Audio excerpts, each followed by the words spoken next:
I think the issues you just cited and those that we're really focused on here and as a firm, climate change, the issues related to inequality, racial inequality in particular, these are challenges that government alone cannot tackle, right? We need to step up as the business community, nonprofit community, government in partnership and address these challenges, do what we can. So part of it could be through sustainable financing. It's part how we look at our products and services. It's how we use our data for public good.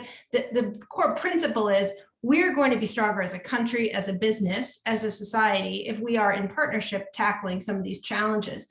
It's clear that not every business, not every firm is going to be in the same place on the same issues at the same time. But I think what we need to really be coming together to discuss and be in partnership around is how we can collectively move the needle. One of you cited some of the expectations of employees, of younger employees, of the general public.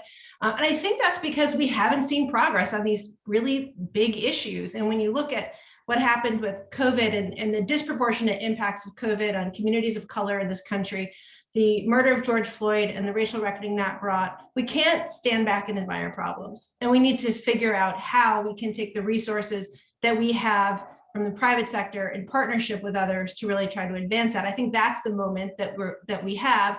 My concern is that we might miss that moment, that we might get out of COVID, take off the masks, go back to our offices, and leave behind what we really came to understand quite